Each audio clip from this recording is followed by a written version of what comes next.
lovely friends here. Kandita is here. Bhakta Mimula is our tech wizard. Bhakta Greece is here, our local DJ. And welcome to all of you.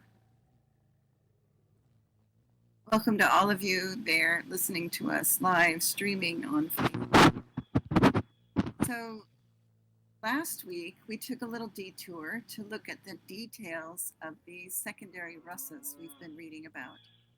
We looked at the essential ingredients of rasa and applied those concepts to hasya rasa, the laughing ecstasy. So let's continue with our reading with these ideas in mind. We're reading about the secondary rasa of anger. We're continuing, and we're on page 381 of the book or page 420 of the PDF. First, let me offer my obeisances. Vanchakalpa tarubhyascha kripasindubhyevacha Patitanam Pavanebhyo Vaishnavebhyo Namo Namaha. I also offer my respectful obeisances unto the Vaishnava devotees of the Lord. They are just like desired trees and can fulfill the desires of everyone. They are full of compassion for the fallen conditioned souls. Ma Om Vishnu Padaya Krishna Prashtaya Bhutale Srimati Bhaktivedanta Swamin Iti Namane. I offer my respectful obeisances unto His Divine Grace, A.C. Bhaktivedanta Swami Prabhupada, who is very dear to Lord Krishna, having taken shelter at his lotus feet. I'm slightly distracted, sorry. My cat has decided to join us.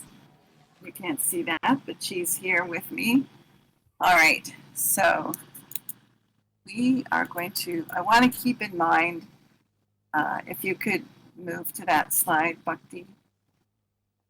Back. Buttons on our slide viewer. So we went over the 5 essential ingredients of rasa. A couple more.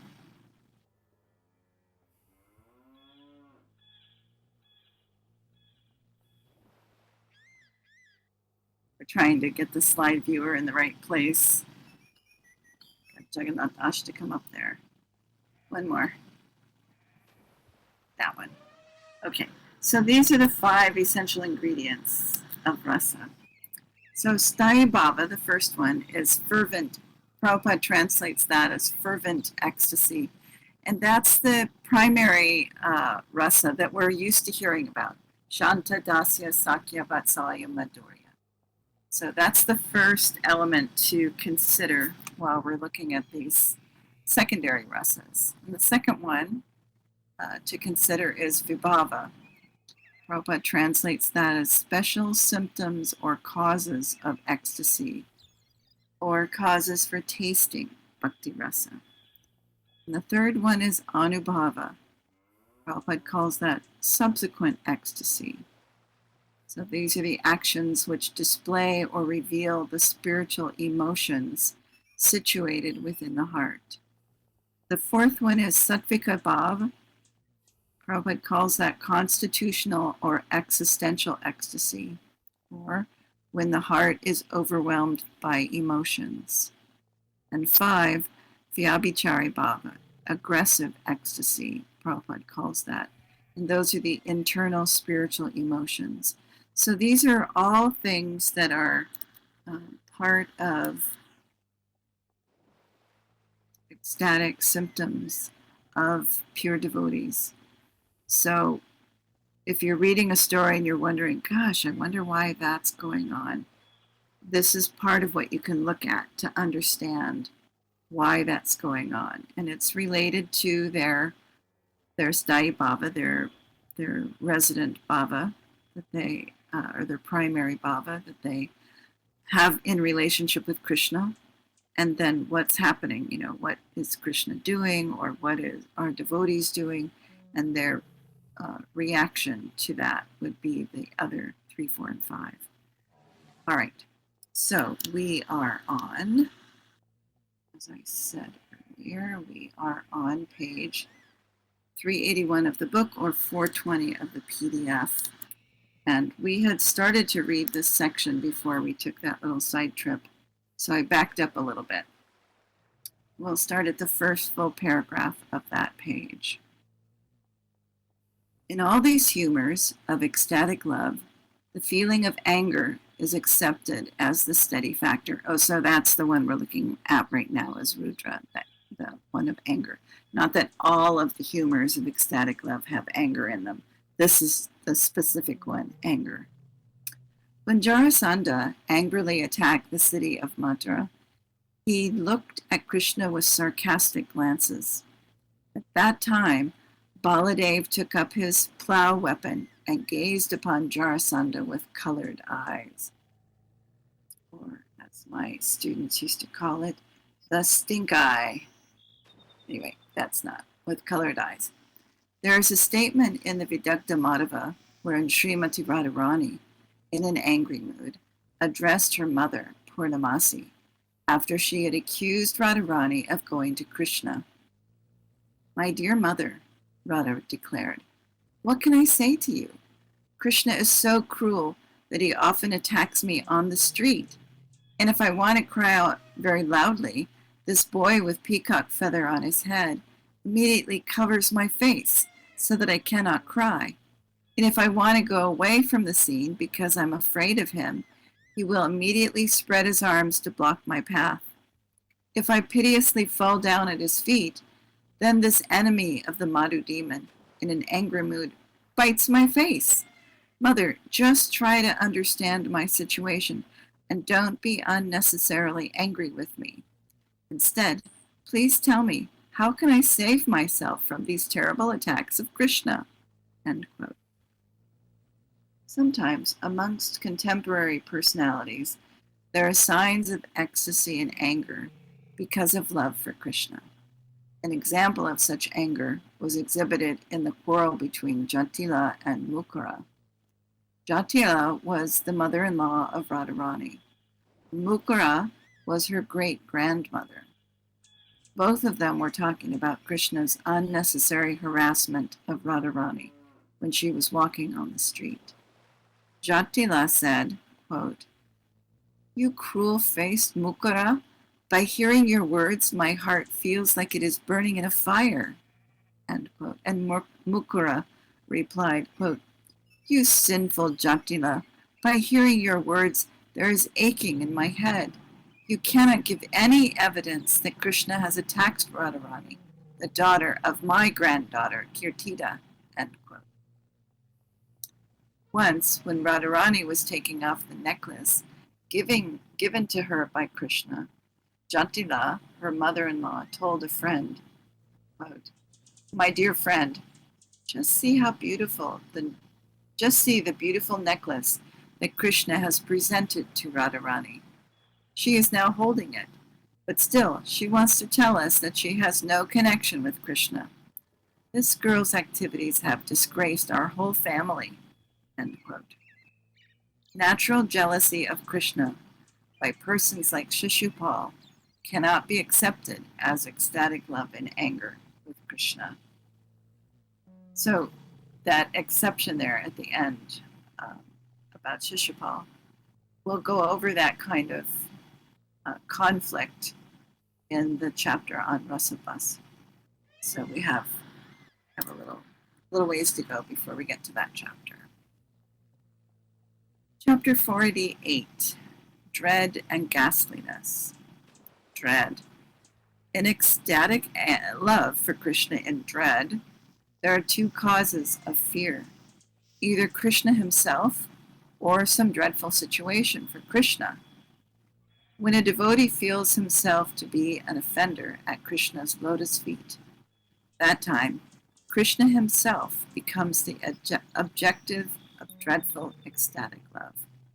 And when out of ecstatic love, friends and well-wishers of Krishna apprehend some danger for him, that situation becomes the object of their dread. So this is that first or the second symptom or the second ingredient there on that list. Vibhava. the symptoms or causes of ecstasy. When Riksharaj was in front of Krishna fighting and suddenly realized that Krishna is the Supreme Personality of Godhead, Krishna addressed him thus, quote, "My dear Riksharaj, why is your face so dry? Please do not feel threatened by me. There is no need for your heart to tremble like this. Please calm yourself down. I have no anger towards you. You can, however, become as angry as you like with me, to expand your service in fighting with me, and to increase my sporting attitude." End quote. In this dreadful situation, in ecstatic love for Krishna, Krishna himself is the object of dread. There is another instance of a dreadful situation with Krishna as the object, as follows. After being sufficiently chastised by child Krishna in the Yamuna River, the Kaliya snake began to address the Lord. Quote, "O killer of the Mora demon, I have acquired many mystic powers by my austerity and penances, but before you I am nothing. I am most insignificant. Therefore, please be kind upon a poor soul like me, and don't be angry with me. I did not know your actual position, and out of ignorance I have committed such horrible offenses. Please save me. I am a most unfortunate, foolish creature. Please be merciful to me." End quote. This is another instance of the ecstasy of dread in devotional service. When the Keshi demon was causing disturbance in Vrindavan by assuming a large horse's body that was so big that he could jump over the trees, Mother Yashoda told her husband Nanda Maharaj, quote, "Our child is very restless, so we'd better keep him locked up within the house. I have been very worried about the recent disturbances of the Keshi demon, who has been assuming the form of a gigantic horse." End quote. I don't see how anybody as a mother could say that with a straight face. I think I would be very distraught. Anyway, when it was learned that the demon was entering Gokula in an angry mood, Mother Yashoda became so anxious to protect her child that her face dried up and there were tears in her eyes. Okay, so there it is. These are some of the signs of the ecstasy of dread in devotional service, caused by seeing and hearing something that is dangerous to Krishna. After the Putana witch had been killed, some friends of Mother Yashoda inquired from her about the incident. Mother Yashoda at once requested her friends, quote, please stop, don't bring up the incident of Putana. I become distressed just by remembering this incident. The Putana witch came to devour my son, and she deceived me into letting her take the child on her lap. After that, she died and made a tumultuous sound with her gigantic body. End quote. In the ecstasy of devotional service in dread, the unconstitutional symptoms are drying up of the mouth, exuberance, glancing towards the backside, concealing oneself, bewilderment, searching after the endangered, lovable object, and crying very loudly. Some other unconstitutional symptoms are illusion, forgetfulness, and expectation of danger. In all such circumstances, the ecstatic dread is the steady or constant factor. In such dreadfulness is caused either by offenses committed or by dreadful circumstances. Offenses can be committed in a variety of ways, and the dread is felt by the person who has committed the offense. When dread is caused by a fearful object, this fearful object is generally a person who is fearsome in his features, nature, and influence. An example of an object which caused ecstatic dread is the Putana witch. Dread can be caused by mischievous, demonic characters such as King Kamsa, and it can be caused by great, powerful demigods such as Indra or Shankara. Demons like Kamsa feared Krishna, but their feelings cannot be described as ecstatic dread in devotional service. Ghastliness. Just need to change something here. All right, ghastliness. It is understood from authoritative sources that an attachment for Krishna, because of feelings of disgust, sometimes presents a ghastly ecstasy in devotional service. The person experiencing such ecstatic love for Krishna is almost always in the neutral stage of devotional service, or Shantarasa. A description of ecstatic love caused by ghastliness is found in the following statement, quote, "This person was formerly interested solely in the matter of lust and sense gratification, and he had perfected the greatest skill in exploiting women to fulfill his lusty desires. But now, how wonderful it is that this same man is chanting the names of Krishna with tears in his eyes. And as soon as he sees the face of a woman, he immediately becomes disgusted. From the indication of his face, I would think that now he hates sex life." End quote.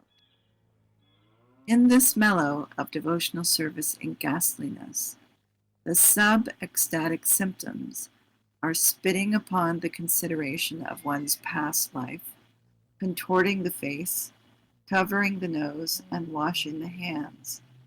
There is also trembling of the body, forcible twisting of the body, and perspiration. Other symptoms which may be present are shame, exhaustion, madness, illusion, frustration, humility, self-pity, restlessness, eagerness, and stunning of the body.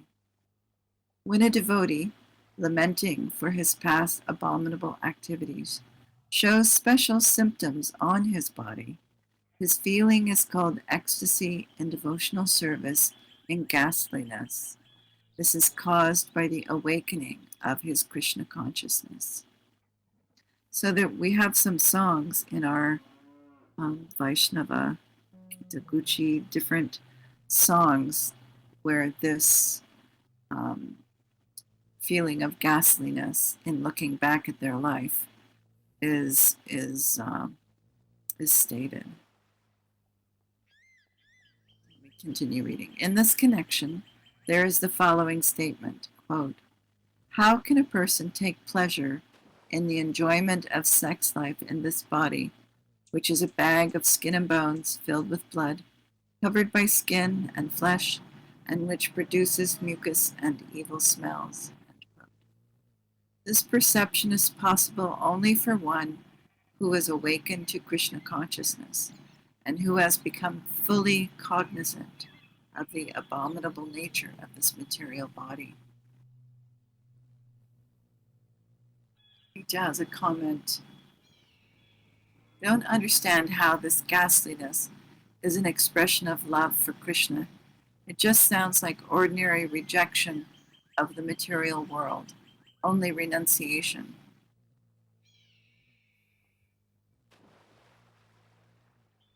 Well, let's keep reading and see. I think that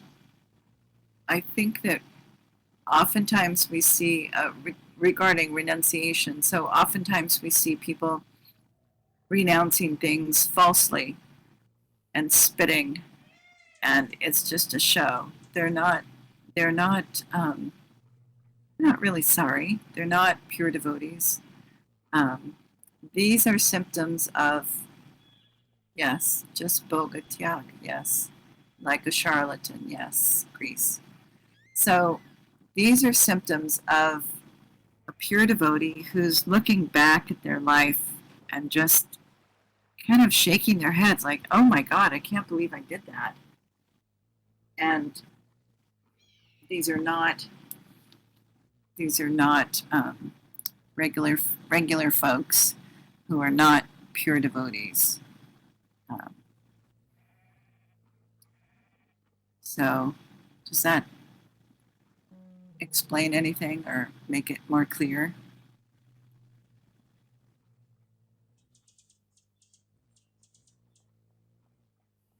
Kandita says, but it is not direct love for Krishna. No, but it's part of their rasa. It's part of their. So these seven, after the five primary ones, and there are these seven that kind of come and go. They're not. They're not constant. They kind of come and go. Um, but I think it. No, it. You're saying it is not direct love. No, it's not direct love. It's a reflection. It's they're reflecting on their life. And if we look at these 2, 3, 4, and 5, we can go through. We can find the cause. We can find the symptoms. We can find the ecstasies. We can find the aggressive ecstasies. We can go through that. those 5 things and find that. Bhakti says, I think the examples make it much more clear. Yes, I agree. And Greece, I don't mean to ignore your comment. I just wanted to continue on that thread. So Greece says, it's like when you say you're sorry to someone, just so adults let you off the hook. You don't really mean it. Well, I think that's what, when we hear in lectures, I think that's what that is. They aren't exhibiting, they're not pure devotees, and they're not exhibiting special symptoms of rasa. They're parroting.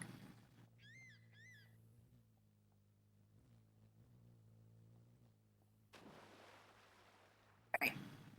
Let's keep going and see if we can find more examples to elucidate.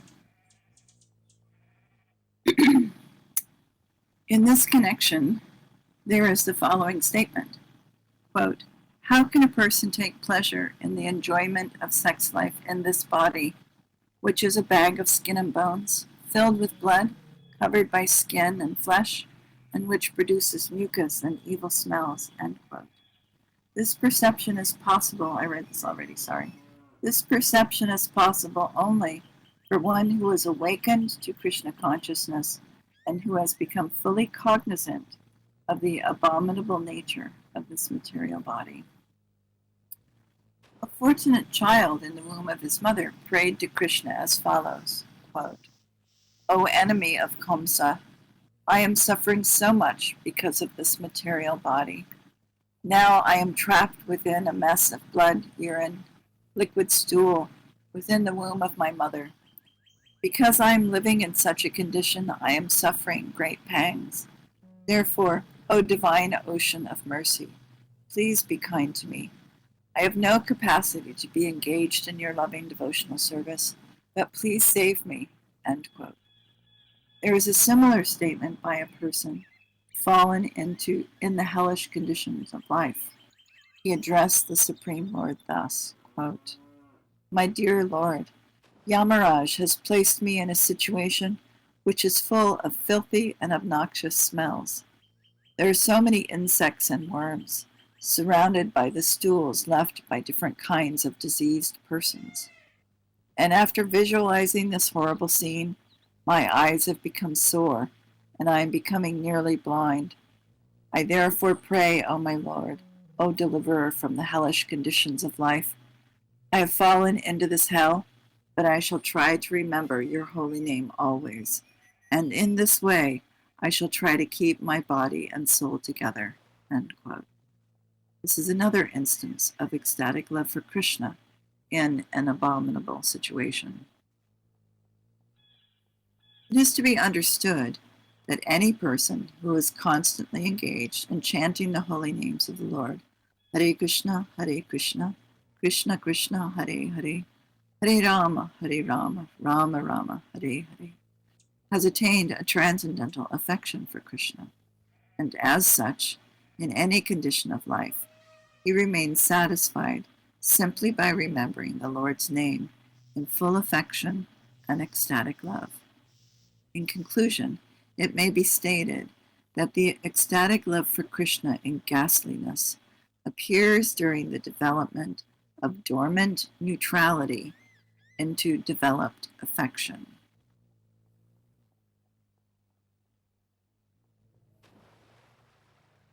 All right, chapter 49. We're just going to get a little ways into this. The mixing of rasas. As described above, there are 12 different kinds of rasas, or ecstatic relationships, which are shared with Krishna. 5 of these rasas are direct. So here they are, the direct ones, Kandita. And they are listed as neutrality, servitude, fraternal love, parental love, and conjugal love.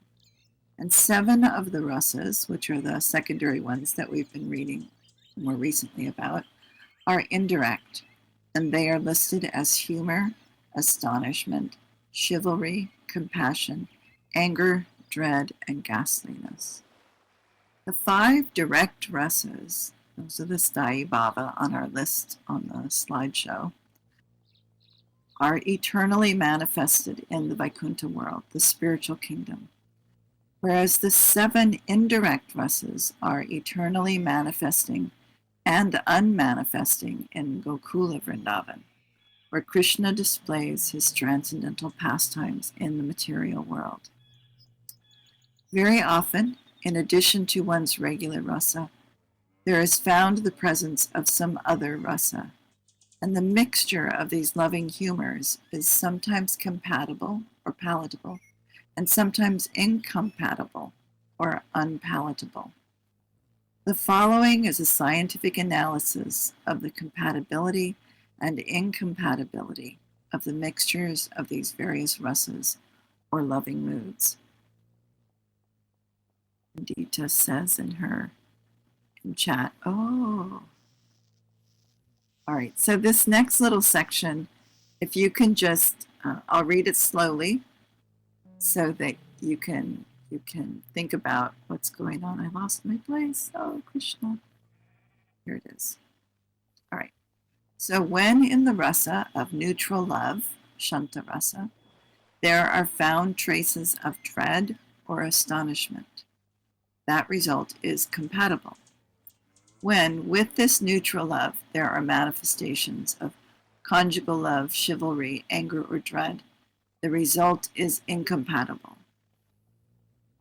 When in the ecstasy of a serving humor, that's the dasya ras, there are manifestations of dread, neutral love, or chivalry, such as dharma vira or dana vira, and the result is compatible. The ecstasy of devotional service and chivalry, yudhavira, and anger are directly produced by Krishna himself. With the ecstasy of fraternal love, sakyaras, a mixture of conjugal love, laughter, or chivalry is highly compatible. With the same fraternal love, a mixture of dread or parental love is most incompatible. So you can see that this is kind of defining the parameters of these different rasas and secondary rasas. Although there are gulfs of difference between them, with the ecstasy of parental affection, a mixture of laughter, compassion, or dread is compatible. With the ecstasy of parental love, a mixture of conjugal love, chivalry, or anger is incompatible. With the ecstasy of devotion and conjugal love, a mixture of laughter or fraternity is compatible. According to certain expert opinions, in the ecstasy of conjugal love, the feelings of chivalry, which are known as yudhavira and dharmavira, are the only compatible additions. According to this view, except for these 2 humors, all other manifestations are taken as incompatible with conjugal love. With the ecstasy of devotional laughter, a mixture of dread, conjugal love, or parental love is compatible, whereas a mixture of compassion or ghastliness is incompatible. With the ecstasy of devotion and astonishment, a mixture of chivalry or neutral love is compatible, whereas a mixture of anger or dread is always incompatible. Well, I'm not quite sure what to do because this little section goes on. Let me finish this little section of defining the parameters here, so I'll just keep going. With the ecstasy of anger in devotional service, A mixture of compassion or chivalry is compatible, while a mixture of laughter, conjugal union, or dread is completely incompatible. With the ecstasy of dread in devotional service, a mixture of ghastliness or compassion is compatible. With the ecstasy of chivalry in devotional service, a mixture of conjugal union, laughter, or anger is always incompatible. In the ecstasy of ghastliness in devotional service, feelings of neutral love, laughter, or servitude are compatible, whereas feelings of conjugal union and fraternity are incompatible. The above analysis is a sample of the study of rasapasa, or incompatible mixing of rasas. This transcendental science of rasapasa can thoroughly explain the humors in ecstatic love, which are compatible and incompatible with one another. When Lord Chaitanya Mahaprabhu was residing in Jagannath Puri, many poets and devotees used to come to him and offer their different kinds of poetry. But the regulation was that Lord Chaitanya's secretary, Swarup Damodar, first examined all of these writings scrutinizingly, and then, if he would find that there were no incompatibilities in the rasas or transcendental mellows, he would then allow the poet to approach Lord Chaitanya and recite his poetry. Rita has a comment. This is so scientific, isn't it? Yes, it is. It is amazing. So I just want to mention, I'm going to stop right there, but I just want to mention that there's a book called Bhakti Rasamrita Sindhu Bindu that goes through and analyzes all of this about the rasas and their version that comes from that you can get for free at purebhakti.com has even charts in it to explain all of these compatibilities and incompatibilities and the charts. There are charts about the rasas, and it's quite an extensive endeavor into understanding it. And I think that that the Bhakti Rasamrita Sindhu Bindu is written by. See if I can find it quickly on my computer. I think it's written by Srila Vishwanath Chakravarti Thakur. It's not finding it. I just had it open a little while ago. Oh, here it is. Hang on.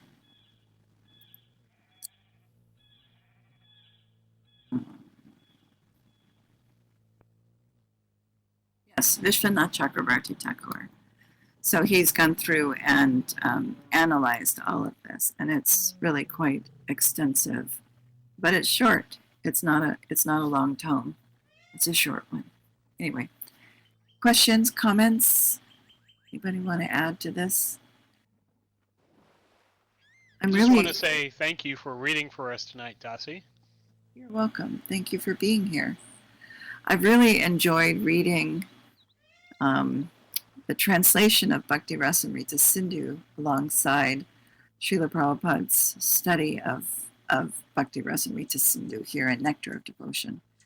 And it's made a lot of things a lot more clear, and I'm hoping that it's helping you also to understand it a little more clearly. Thank you. Thank you. You're welcome. This is a lot more clear this time when the first several times I read it or heard it when I was a younger devotee. It was just like, whoo, what? What is that? But um, I guess, about everything in Krishna consciousness, eventually more and more, the more we hear and the more time we spend in Krishna consciousness, that more and more different things will be revealed to us. And I've seen that even in Bhagavad Gita, and we can read the same things over and over again, but I get something out of it every time. Right. I agree. I completely agree. Like just reading it once is not enough. Right. Yeah. Yeah, you can't read it like a novel. You can't read Prabhupada's books like, it's like takes in-depth consideration and thought and time um, in our own lives of executing devotional service, like, wherever we're at. It's amazing, you really think about it, and it's just absolutely amazing and enthralling. I agree. Wow. Bhakti Mimila says we will see Krishna by revelation, just as he, Yes. yeah, and by Yes. mercy. You know, Yes. I have, Yes. I don't get this. I have really studied hard to try and piece this together, and it's only by Krishna's mercy that I can put any of it Of together. course. Seriously. Of of course. It So, all comes from Krishna. yeah, Thank but it's you so much. very welcome, and thank you very much for letting me read here in Bhaktiville. It's like this is my temple right here in Bhaktiville. So mine too. I feel more present here. As you know, we have, oops, um, online e-sangha. I'm getting stuck in a loop here. Um, online e-sangha classes, which is another avenue, and it's just auditory. But this is really quite wonderful, and I wish more would come, but it's just not everyone can get into it. Yeah, yeah. Well, it's Krishna's arranged for us to be here together to talk about this. So I'm Yes, happy with who's here. I love all you guys listening to you and you know me too. comments and questions and my being able to read. It's wonderful. So this is my sangha here.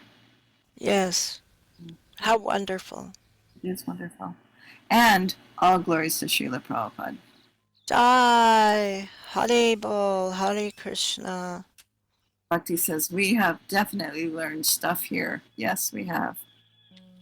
We either learned it or learned it or learned it. Haribo, Hare Krishna.